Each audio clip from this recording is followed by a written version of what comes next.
एक बार एक राज्य में चोरी हुई थी। चोर भागते हुए मांडव्य ऋषि के आश्रम पर पहुंचे और जो चोरी का जो सामान था वो मांडव्य ऋषि के आश्रम में ही फेंक दिया। चोर तो वहां से चले गए और ऋषि समाधि में थे, उन्हें पता न लगा। जब सैनिक आए, आकर के जो माल था वो बरामद किया। चोर भी पकड़े गए लेकिन साधु को भी ले गए। यहां साधु का वेश बना करके तुम चोरी करवाते हो, चलो राजा के दरबार में ले जाकर के राजा के सामने पेश किया। राजा ने सजा सुनाई कि इन सब को सूली पे चढ़ा दिया जाए। लेकिन प्यारे हो,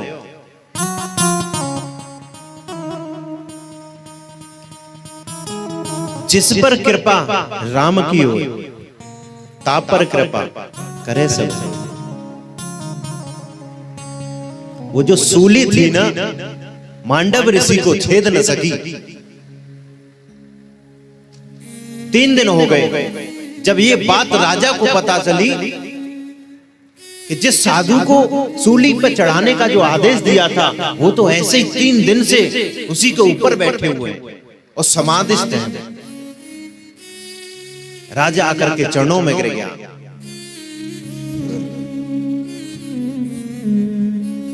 कहा, हे मुनिवर, हमें क्षमा करो, हमसे अपराध हुआ। लेकिन मांडव्य ऋषि ने कहा, राजन, ये तुम्हारी गलती नहीं है। मेरे भाग्य में ये जो लिखा है ना, मैं तो उससे बात करूंगा। मैं तो केवल इतने तक ही था कि तुम आओगे। हमेशा व्यक्ति की पहचान करनी चाहिए। तुम समझ न सके,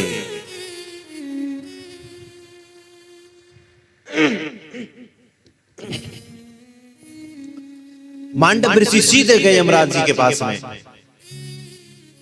और जैसे ही जा रहे थे सशरीर यमराज का सिंहासन हिलने लग गया कि कोई साधु आ रहा है। और जैसे ही पैर रखा सिंहासन हिल गया। जाकर के पूछा,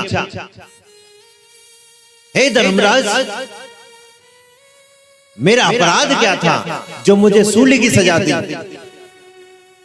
या तो अभी बताओ, अन्यथा मैं तुम्हें श्राप दे दूंगा।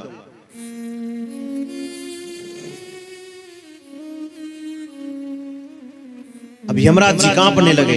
अपने सेवकों से कहा कि जल्दी देखो खाते में इनके में क्या है ऐसा अपराध जिसके कारण मैंने लिखा। अब सभी सेवक घबरा रहे हैं, पन्ना पलटे देखे, बोले कुछ नहीं दिख रहा है। बोले कुछ तो निकालो। बोले कहा कि मिल गया, ये देखो। तब यमराज ने कहा कि आपने एक अपराध किया था। जो तितलियां होती थी ना, उसको पकड़ करके तुम पीछे से कांटा चुबाते थे। बोले अच्छा। बोले ऐसा कैसे हो सकता है, मुझे तो सब याद है। तो कहा कि ये बताओ जरा कि अवस्था कितनी होगी? कहा 7 वर्ष। तब मांडव ऋषि ने कहा, तुम इस कुर्सी पर बैठने के योग्य नहीं हो। बोले क्यों? जन्म से 12 वर्ष तक जो भी बच्चा, जो भी जीव अपराध करता है, उसका जो दंड है ना, वो स्वप्न में दिया जाता है, जागृत में नहीं। तुमने मुझे जागृत में कैसे दे दिया? इसलिए तुम न्याय करने के योग्य नहीं हो। आज मैं तुम्हें श्राप देता हूं कि जो सूली मुझे लगी है, ऐसे तुम्हें सूली रोज चुभेगी।